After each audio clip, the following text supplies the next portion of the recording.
Ora, muito boa tarde novamente. Estamos de volta agora para a primeira mesa redonda, em que vamos estar, ou vou estar, acompanhado de Pedro Azevedo, de Transportes Paulo Duarte, o Ricardo Batista, da Glovo, Cristina Mesquita, da Euromad em Portugal, e o Hugo Teixeira, da Farmodiética. Muito boa tarde a todos, aos quatro. Neste caso, não posso dizer boa tarde a toda a gente que está connosco no digital, mas queria agradecer desde já a vossa participação e começava pelo Pedro Azevedo, da Transportes Paulo Duarte, e colocava-lhe a seguinte questão. O setor dos transportes foi, de facto, um daqueles setores que, de um dia para o outro, foi obrigado, ou viu-se obrigado, a fazer transportes, entregas de mercadorias ao lar, às pessoas que compravam no online, nos supermercados, nos hipermercados. A minha pergunta é: como é que, de facto, uma empresa como a Transportes Paulo Duarte conseguiu reagir do dia para o outro a esta solicitação, e quais foram as maiores dificuldades que encontraram e que tiveram que enfrentar? Obrigado, Vítor. Boa tarde a todos. Bem, de facto, não foram os tempos fáceis, mas foram tempos desafiantes. Como é que nós reagimos? Como é que reagiu a Transportes Paulo Duarte? Com o planeamento possível junto dos seus clientes. Ou seja, antes da época do confinamento e ser declarado o estado de emergência, a Transportes Paulo Duarte reuniu com os seus clientes, ou com a maior parte dos seus clientes, e elaborou um plano de contingência interno, ao qual partilhou com os seus clientes e também ouviu para tentar perceber quais é que seriam as principais ações a tomar. O que é que então nós percebemos? Percebemos que muitos dos nossos clientes iriam ter aumentos de pedidos, portanto, aumentos de encomendas, iríamos precisar de um aumento de frota, possivelmente iríamos recrutar pessoas, visto que o aumento da solicitação das encomendas e algumas das áreas do setor dos transportes aumentaram drasticamente. E, essencialmente, aquilo que nós queríamos também, que os nossos clientes queriam, era basicamente manter o nível de serviço e a satisfação do nosso cliente final.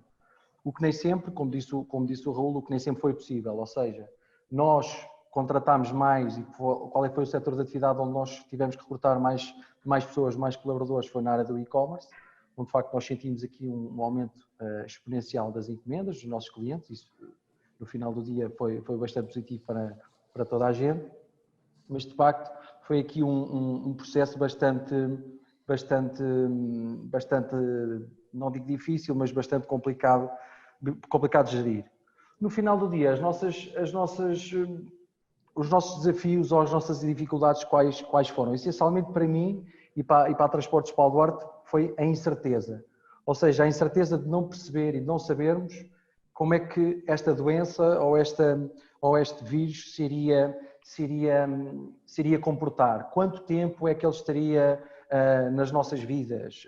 Quanto tempo é que estaríamos depois, quando foi declarado o estado de emergência, quanto tempo é que iríamos estar em confinamento? Portanto, no final do dia, para nós, essa foi a grande dificuldade. Nem tanto, e posso falar mais à frente, relativo ao recrutamento, mas aquilo que nós sentimos, de facto, foi a incerteza do mercado, não sabemos como é que se iriam comportar os clientes, e, ou seja, para nós termos uma supply chain ágil e conseguimos abastecer todos os nossos clientes e todos os armazéns e todas as lojas a qual nós fomos solicitados, que nem sempre foi fácil, volto a dizer, mas isso sim foi a nossa principal dificuldade. Desafio, foi o ajuste basicamente das nossas operações às necessidades dos nossos clientes. Ou seja, nós tínhamos que perceber junto dos mesmos que a procura ia ser afetada, quer pela positiva ou quer pela negativa, dependendo das áreas ou neste caso do mercado em que nós atuamos.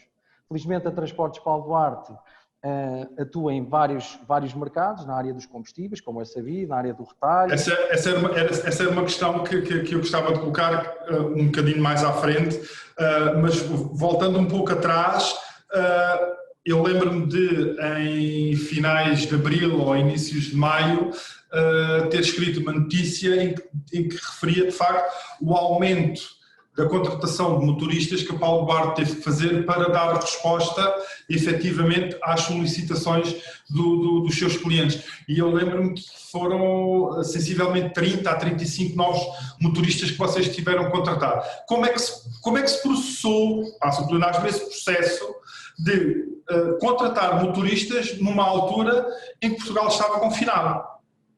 Ou seja, nós, de facto, nós tivemos, o único setor onde nós recorremos ao recrutamento foi o setor do e-commerce. De facto, foi aquele que teve o maior exponencial ao nível de pedidos e de volume de vendas. E aí sim, porque depois nós entramos numa época de layoff, onde tivemos setores drasticamente afetados, nomeadamente os combustíveis, como também já foi falado aqui anteriormente, onde a procura de facto diminuiu e diminuiu bastante, mas como temos uma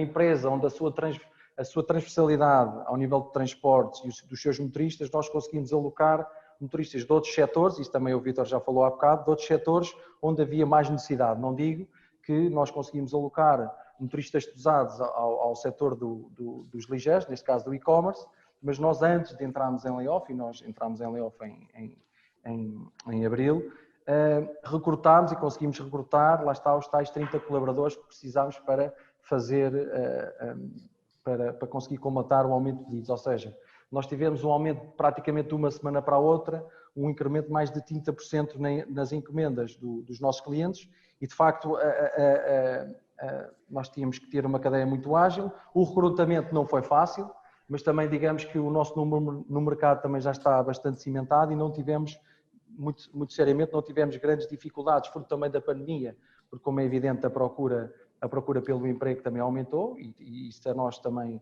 infelizmente nos ajudou, que é mesmo assim, mas ao contrário o nosso nome também no mercado está bem conotado, portanto não tivemos grandes dificuldades em recrutar. E aliás, até tivemos colaboradores que estavam noutras empresas, que já tinham saído e bons colaboradores que quiseram voltar e dar uma ajuda, exatamente, quiseram dar uma ajuda neste desafio que foi tão importante para a sociedade e para abastecer as pessoas que estavam em casa que não podiam sair.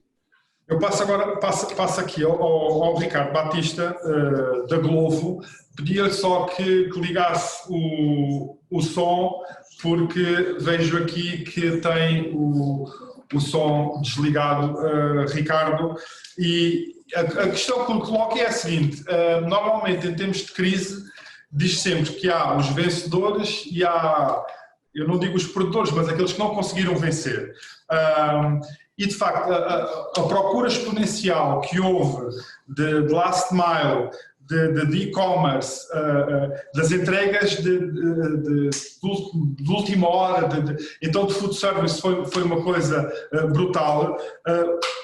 Pode-se dizer que a Glovo foi uma daquelas que está a sair, ou saiu, vencedoras desta nova realidade, como se costuma dizer.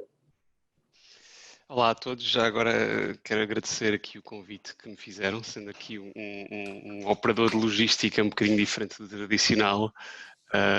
Agradeço a inclusão da Glovo também neste painel. Em relação à pergunta, sim, acho que aqui posso considerar a Glovo um vencedor no sentido em que a Glovo acaba por ser uma plataforma intermediária, não é?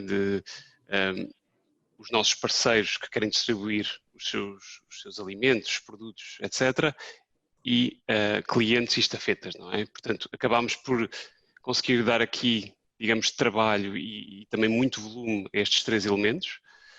Essencialmente também aqui uma grande salva de palmas aos nossos estafetas que acabam por sendo last milers, são aqueles que se expõem mais, precisamente à pandemia. E depois, por outro lado, também aos nossos parceiros que muitos deles estiveram aqui a dar o seu máximo para conseguir satisfazer a procura. A procura era muita, tivemos nós que implementar mecanismos que não sabíamos que tínhamos que implementar, como por exemplo? Tivemos que limitar a procura, ok?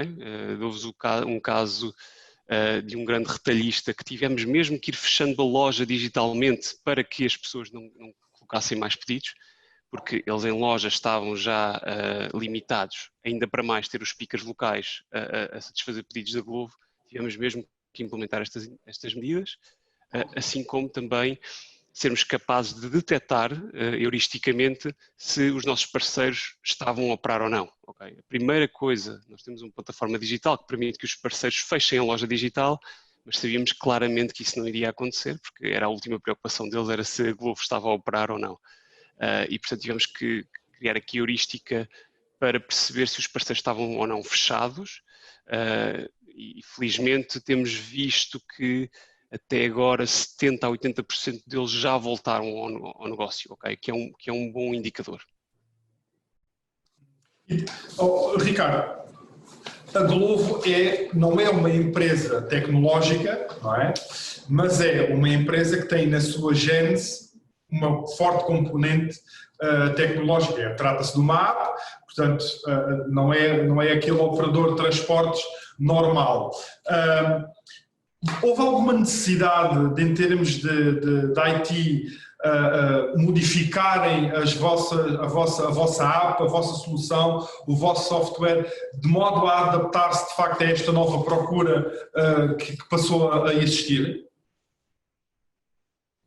Bom, para além daquilo que eu já mencionei, houve poucas mudanças, sinceramente. Portanto, a app estava bastante preparada para este aumento de procura. Eu acho que os intervenientes é que talvez não estivessem. Daí, todas as necessidades tecnológicas que tivemos foram precisamente para ajudar esses intervenientes. Mesmo os estafetas, por exemplo, um dos casos dos estafetas que eu acho que é mais óbvio é, sendo que eles estão tão expostos à população, criar aqui mecanismos que simplifiquem as entregas, nomeadamente as nossas entregas contactless, portanto já não era necessário o cliente assinar, e até uma coisa que ficou para o futuro provavelmente. Vimos que não tem grande impacto realmente pedir a assinatura, isto é, não aumenta casos de fraude nem coisa do género. E portanto, e depois obviamente implementar soluções locais, não se calhar com a ajuda de tecnologia, mas precisamente com a ajuda dos parceiros, para que garantíssemos a segurança dos nossos estafetas. Desde falarmos com vários parceiros para termos higienização local, o próprio modelo de distribuição de máscaras que o fizemos para todos os estafetas. Portanto, para além disso, não houve grande necessidade de desenvolver soluções específicas para a pandemia. Ok. Cristina Mesquita, a Cristina é diretora-geral da Euromad em Portugal, e para quem eventualmente possa desconhecer o que é a Euromad em Portugal, posso referir que trata-se de uma central de negociação que tem 27 associados, agrega 41 cash and carry e tem mais de 2.000 lojas de comércio de proximidade.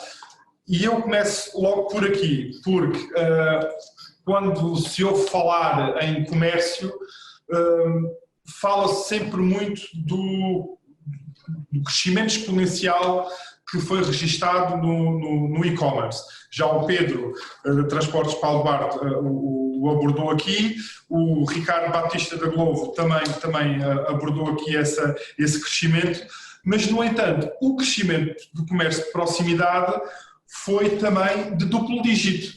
E, portanto, também aqui a cadeia de abastecimento foi confrontada com diversas dificuldades e diversos desafios.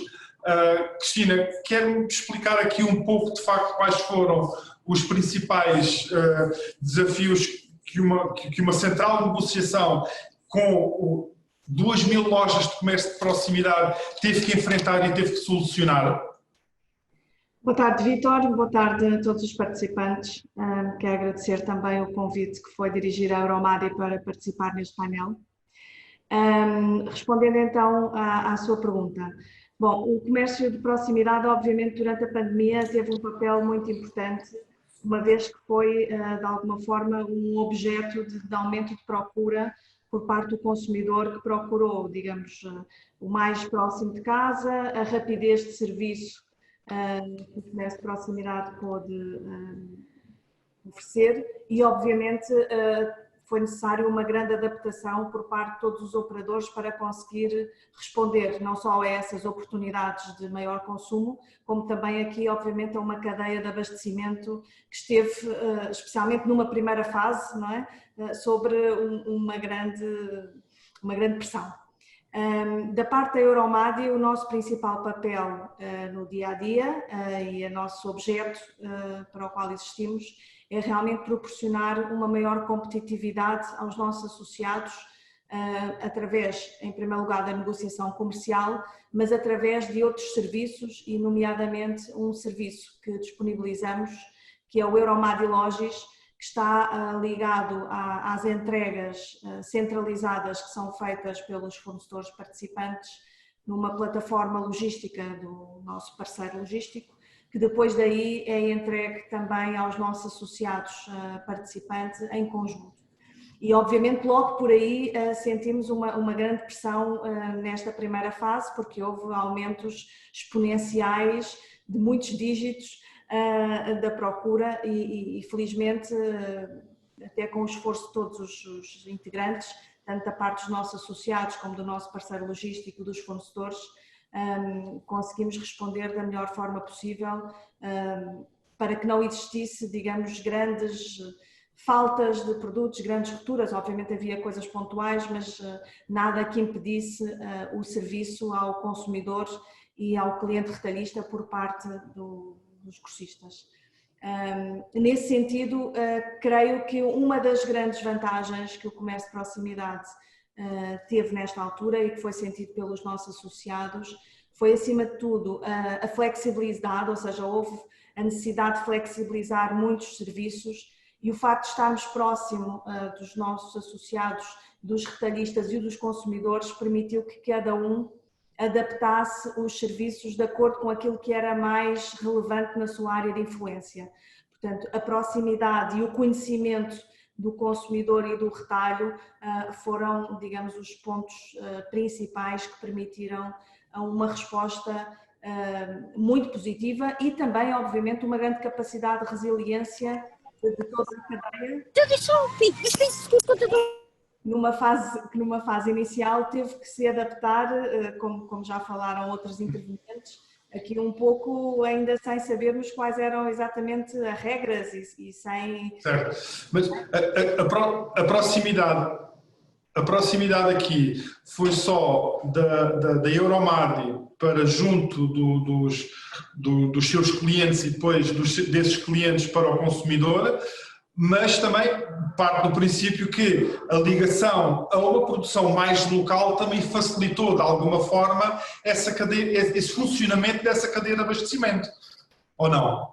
Com certeza, em alguns casos, obviamente o facto de haver uma ligação local, especialmente na área de frescos, isso também facilitou o abastecimento dos retalhistas e que não houvesse qualquer tipo de falta de produto, e houve aqui muitas adaptações até para fazer face a alguns, sei lá, alguns mercados locais que fecharam e onde os retalhistas tiveram aqui um papel muito importante para que os produtores continuassem a conseguir escoar os seus produtos. Claro. A proximidade foi uma nota comum a toda esta área. Hugo Teixeira, da Farmodiética, viu-se confrontado de um dia para o outro também com uma realidade bastante desafiadora, que tinha a distribuição de um produto que é a Dieta 3 Passos disponível numa forma física e de um momento para o outro passou a ter que disponibilizar esse produto que possuem através de uma plataforma online e toda a parte logística teve que ser alterada. Portanto, gostava que me explicasse de facto que alterações é que teve que colocar em marcha em termos de gestão de armazém, em termos de logística e em termos de transporte para fazer chegar esse produto ao seu consumidor final. Exatamente. A Dieta 3 Passos, em primeiro lugar, convém explicar que a Dieta 3 Passos é um programa de emagrecimento que tem não só produtos físicos, mas também tem serviços. São consultas dadas semanalmente com nutricionistas nos pontos de consulta. Neste caso, estamos a falar da Dieta 3 Passos em clínicas, nossas parceiras, e, simultaneamente, os nossos clientes deslocam-se aos pontos de consulta, têm a consulta e adquirem os produtos. A partir de meados de março, quando houve a ordem para confinamento, tudo se alterou. Um dos problemas foi a questão da consulta, como é que se faz a consulta, também é uma entrega também, embora seja muito mais fácil porque não há transporte físico, e a entrega dos produtos. Felizmente nós já tínhamos começado a desenvolver a nossa plataforma há mais tempo, queríamos fazer a transformação digital, não com tanta pressa, porque sabemos que o público português ainda não está assim tão vocacionado como nós gostaríamos para o online, não apenas as compras de produtos, mas ter consultas online. De repente, acabámos por, nesse aspecto, ter um bom empurrão, porque os clientes que quiseram continuar a fazer as consultas tiveram que o fazer por via online. Quais é que foram as nossas grandes dificuldades? Primeiro, adaptar o sistema para conseguir fazer a consulta online. Depois, as integrações digitais foram sempre, conseguimos fazer em menos de uma semana as integrações que precisávamos. Foi uma grande dificuldade ali naquele momento. E foram feitas integrações momentâneas, portanto não tão perfeitas, mas permitem que o sistema funcione. Atualmente já estamos a trabalhar no aperfeiçoamento das integrações e dos sistemas. Tivemos um problema também de logística imediato para resolver, até porque com o confinamento a própria logística, o próprio armazém, também passou a trabalhar de outra maneira, não é? Porque tivemos que fazer planos de... não podíamos arriscar ter... enquanto os escritórios e alguns serviços podem trabalhar a partir de casa, no armazém não é possível trabalhar a partir de casa. E se houvesse um foco de infecção no nosso armazém, e se todos os nossos, mesmo que não fossem todos infectados, mas pelo menos tivessem que cumprir uma quarentena, para nós seria péssimo, para nós, para nossos clientes, para todos os envolvidos seria péssimo. Então já tivemos a fazer algumas mudanças muito rapidamente para conseguir apenas que funcionasse. Depois, o nosso modelo, como distribui para diversos pontos de venda, é um modelo semelhante à distribuição para retalho. E, entretanto, tivemos que fazer virar para um modelo B2C. Portanto, muito mais encomendas e todas mais pequeninas. Claro que isso vai trazer também diversas dificuldades. Vai também trazer dificuldades às empresas nossas parceiras que têm um esquema de trabalho de transporte B2B, portanto, menos entregas, mas maiores, e de repente foram-se forçadas a virar para o B2C, e portanto também já ouvi aqui na conferência falar desse problema. E ainda houve outro problema acrescido, que também já foi aqui mencionado, que tem a ver com o Customer Service, porque precisamos de um centro de contacto mais preparado, havendo mais encomendas, há mais falhas, também, não só nossas, mas também todo o sistema, portanto toda a cadeia fica limitada e portanto sujeita a falhas. E com quem é que o cliente fala? É sempre com quem compra, portanto também o centro de contacto não estava dimensionado para esta situação. As primeiras semanas a primeira semana foi crítica, as semanas seguintes, enfim, conseguimos primeiro tratar do mais importante e urgente e depois com o tempo resolver aquilo que pode ser aperfeiçoado, até que finalmente sentimos que mesmo antes de terminar o período de confinamento, conseguimos trabalhar em pleno, não na perfeição, mas a perfeição é uma procura constante. Mas neste momento estamos perfeitamente preparados para fazer as consultas online, e inclusivamente temos muitos clientes que estão interessados em fazer apenas online.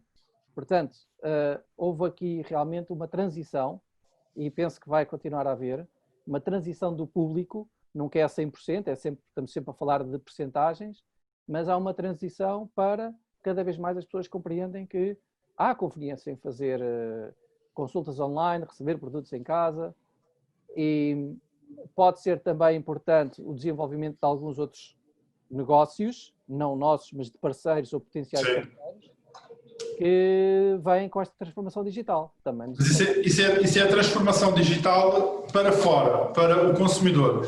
Eu agora volto aqui ao início e volto novamente ao Pedro, mas é uma ronda e gostava de saber, porque na apresentação inicial do Francisco Rocha da Capgemini, eu tenho aqui ainda apontado, mas ouviu-se falar em robótica, IoT, blockchain, automação, analytics, big data, realidade virtual e aumentada. A minha pergunta, Pedro, é o seguinte: que importância de facto têm toda esta componente tecnológica e que utilização dão efetivamente vocês, enquanto Transportes Paulo Duarte, à recolha de todos os dados e como é que os analisam para uma operação correr, como se costuma dizer, às mil maravilhas? Bem, nós somos uma empresa felizmente muito virada para a tecnologia, portanto a nossa administração assim o exige. O próprio conhece o Gustavo Paulo Duarte e ele é uma pessoa muito virada para a tecnologia, portanto é uma pessoa que puxa muito pela empresa para dar o passo tecnológico sempre e para estar sempre à frente. Portanto, os desafios que nós tivemos este ano, de facto, foi que nós, ao nível da Transportes Paulo Duarte, percebemos que não era uma lacuna, mas havia a tal procura pela melhoria contínua e pela excelência, e então analisámos internamente e percebemos que o nosso sistema de gestão de transportes não seria o mais adequado. E então fizemos uma procura no mercado e, de facto, encontramos este ano, no início do ano, uma empresa que nos fornece e que já está praticamente enrolado.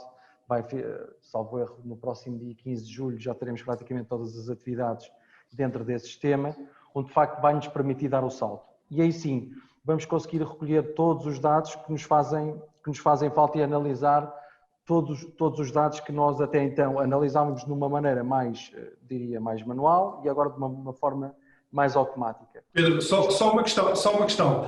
Sem Covid, quando é que essa solução seria implementada? Ainda em 2020?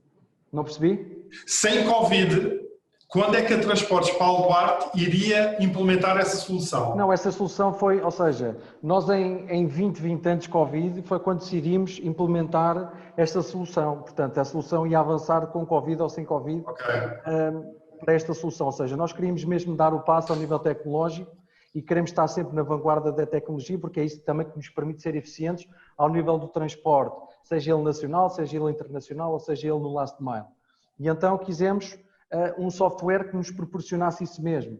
Ou seja, aquilo que nós tínhamos antigamente era um software mais limitado e o que temos hoje em dia é um software mais aberto, onde nos permite recolher toda a informação através do Analytics. Por exemplo, nós conseguimos ter Analytics e gerar relatórios individualmente ou já pré-disponibilizados pela ferramenta, onde conseguimos analisar tudo e mais alguma coisa, desde janelas de entrega, tempos de espera, custo por quilómetro, manutenção preditiva. Portanto, temos todos os KPIs que nós definimos que sejam fundamentais para conseguir analisar a nossa performance enquanto transportadores.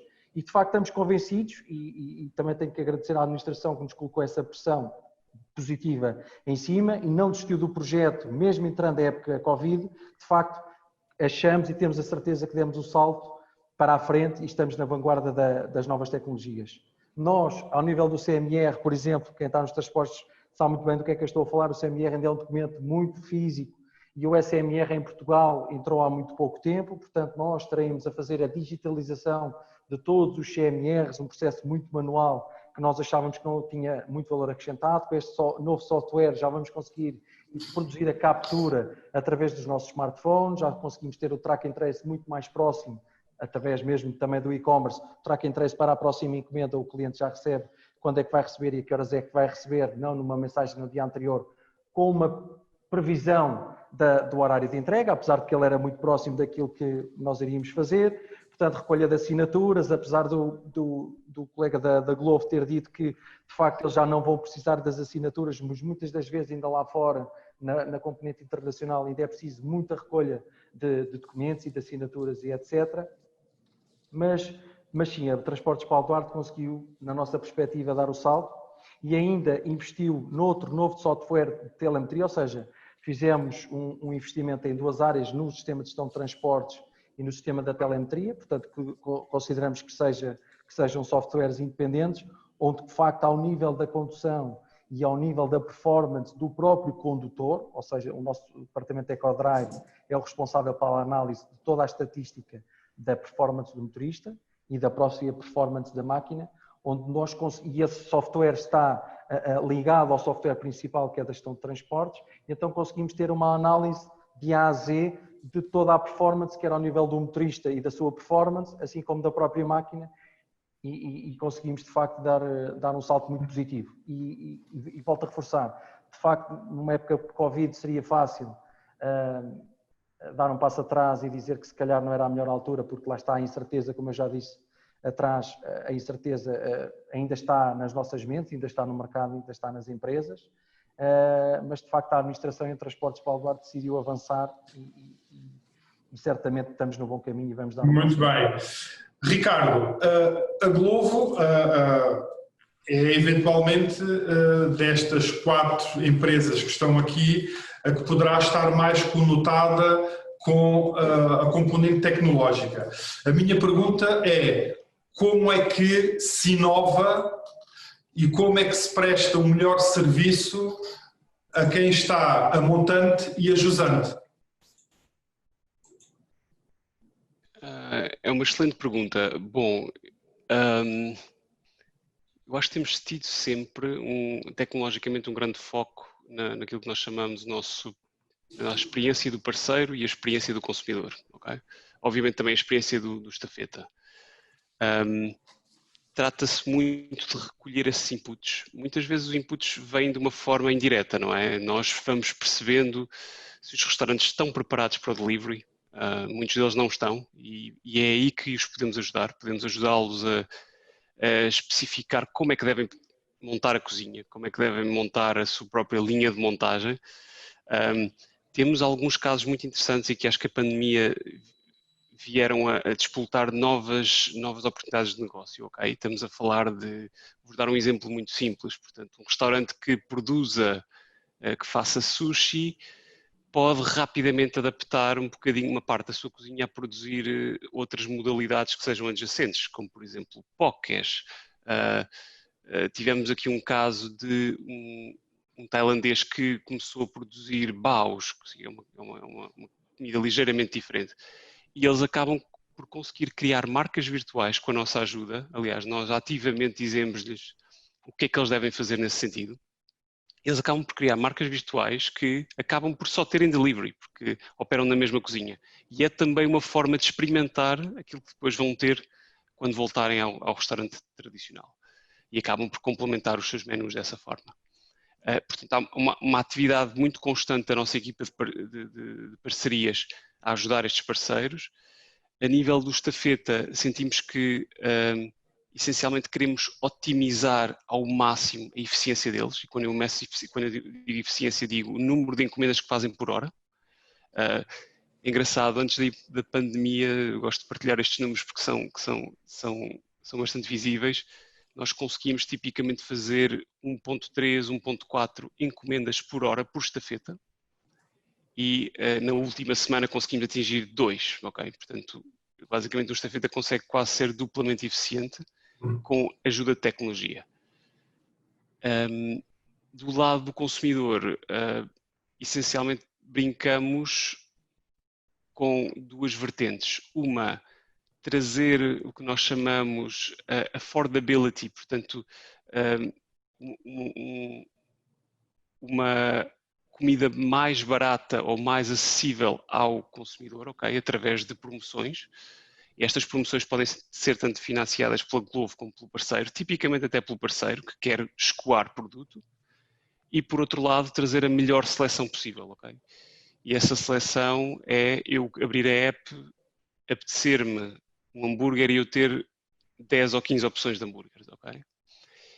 Isto só com a tecnologia de conseguir efetivamente trazer muitos parceiros de uma forma massiva. Só para terem uma ideia, nós trouxemos 400 a 500 novos parceiros por mês, o que é notável no sentido em que, se calhar há um ano atrás conseguimos trazer 100 no máximo, e, portanto, há aqui muita eficiência tecnológica que nos permite também trazer toda esta panóplia e criar aqui um marketplace. Ricardo, a Glovo foi à procura ou a Glovo foi procurada?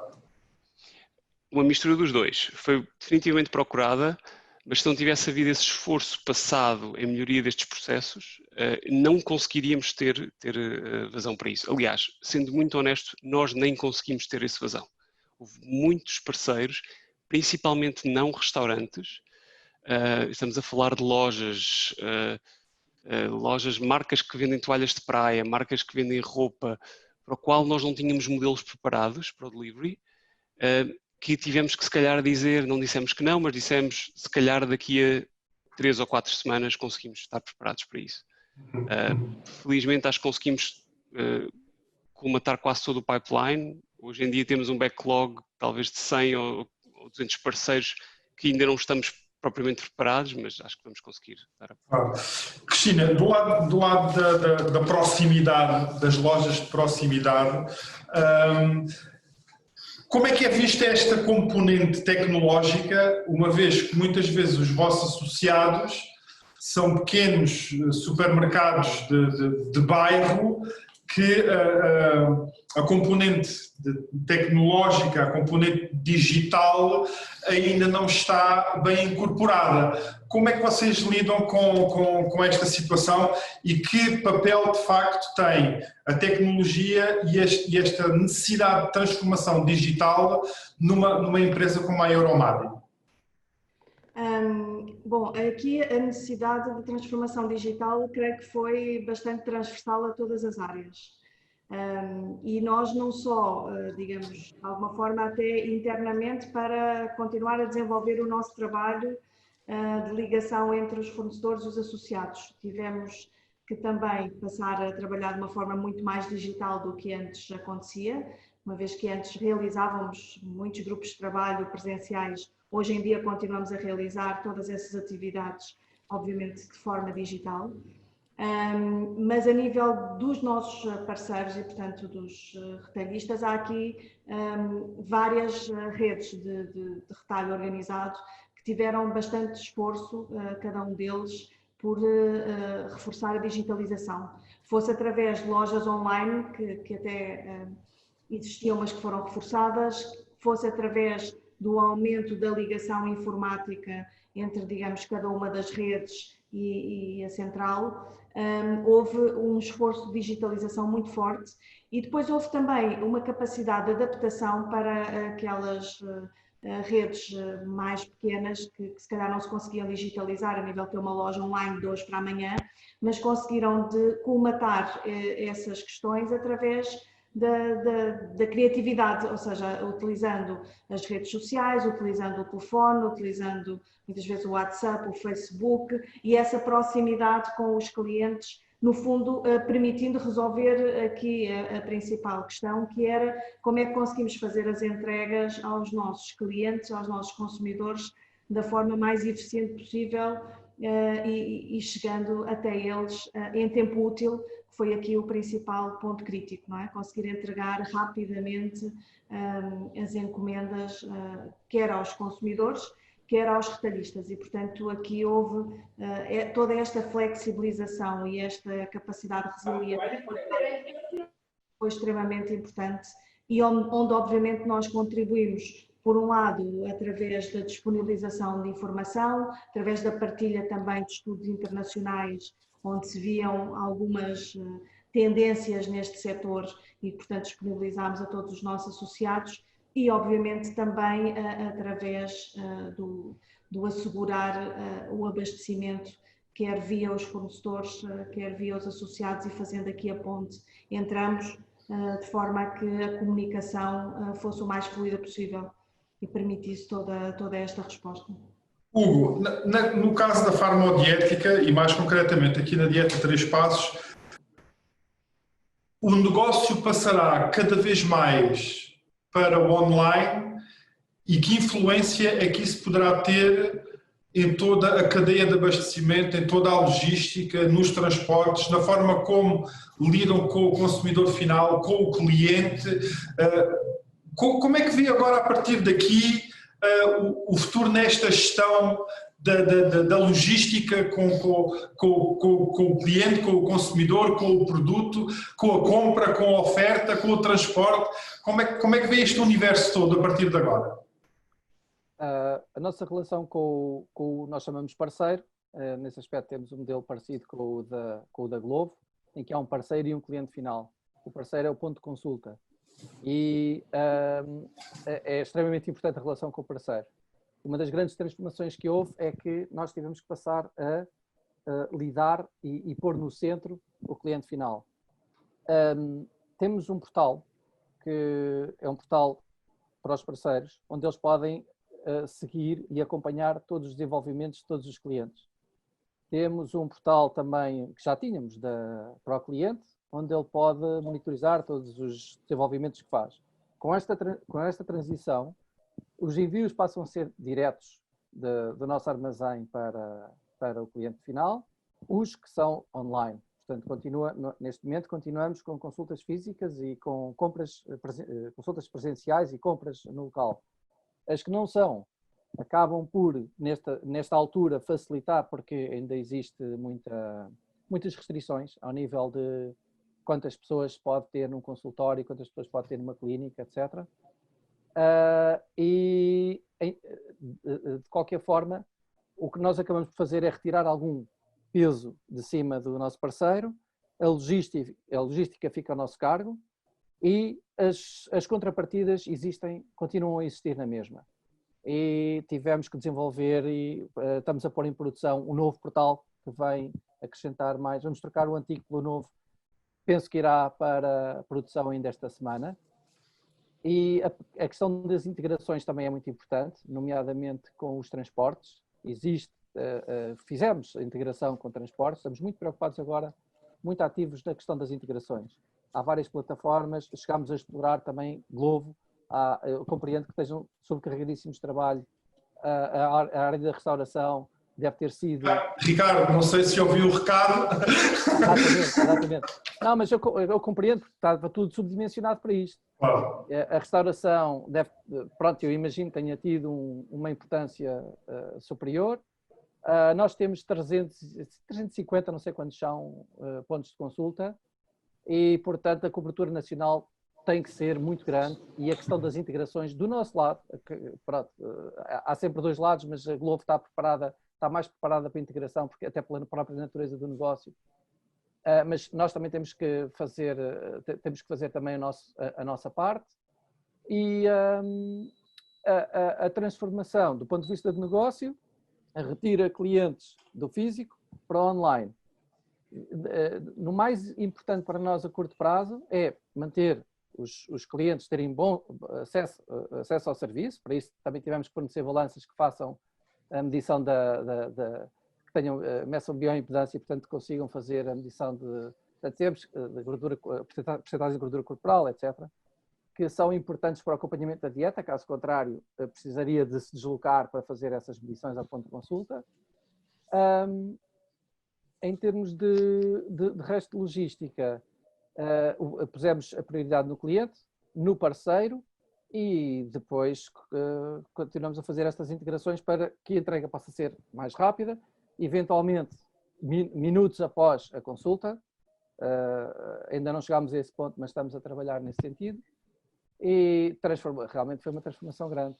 Mas, as relações com os principais players ficaram salvaguardadas. A seguir, vamos fazer mais desenvolvimentos para melhorar ainda.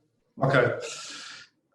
Nós esgotámos o nosso tempo estou aqui a olhar para o relógio em 12 minutos, muitas perguntas e muitas respostas ficaram por fazer e por dar. De qualquer maneira, eu quero agradecer muito ao Pedro Azevedo, à Cristina Mesquita, ao Ricardo Batista e ao Hugo Teixeira pelo vosso tempo, pela vossa disponibilidade para marcar presença nesta terceira conferência DH sobre as cadeias de abastecimento e sobre a resposta e sobre as dificuldades e sobre as soluções que foram dadas nesta cadeia de abastecimento. Nós vamos fazer uma pequena pausa, mas antes disso fica a conhecer um pouco do que é a importância de uma bolsa de cargas. Mais uma vez, muito obrigado, boa tarde e até breve.